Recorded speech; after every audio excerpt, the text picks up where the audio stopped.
Good evening, guys. So thousands of people drive down this street every day, but it's not very wide. So we spoke with the councilman in this district, Andrew Owen. He says it's always been busy, but a lot of people also come down the street because of Google Maps. It likes to route people down the street, including big trucks. So that's why he held a community meeting this week to talk about a proposed project that would go right here in the middle of this intersection at Pope and Arlington.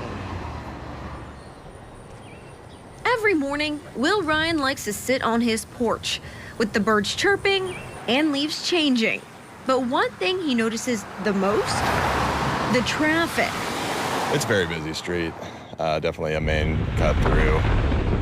This is a narrow street, and as cars are coming down and we're going up, we kind of have to pull to the side to let each other go by. Ryan says people go fast on Pope Street and cars get sideswiped. I actually park my car always out back because of that, but my neighbor here, his car actually got hit. This happened to Mike Williams twice. He's lived at the corner of Pope and Arlington for 30 years. So I always park over here, but it's still even over here it's happening. Councilman Andrew Owen, who represents this district, says more than 3,000 cars use this street daily.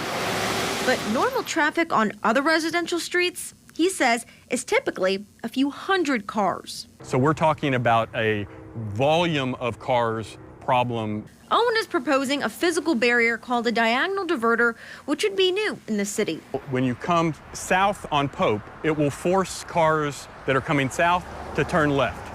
So when you're coming north on Pope, it will force you to turn left here. The diverter would sit in the road at Pope and Arlington. You can't just go through this intersection.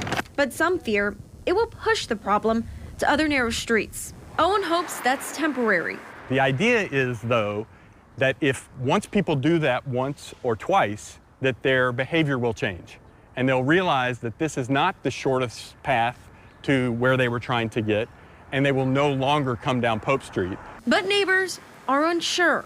It seems like a fairly thoughtful but difficult situation there. But I think that if we could divert traffic in some way, that would be ideal for the residents here.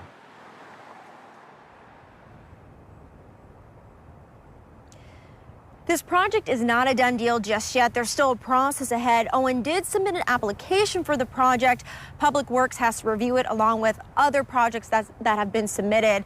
And then if they approve it, it still has to go before Metro Council for final approval. But Owen said he doesn't think that vote would happen until possibly after the new year. And he says based on community feedback, he can still pull the plug on this project. And even if it does get installed, he says if it's causing more problems than helping, they can also look at removing it. But he says signage will be a part of this process.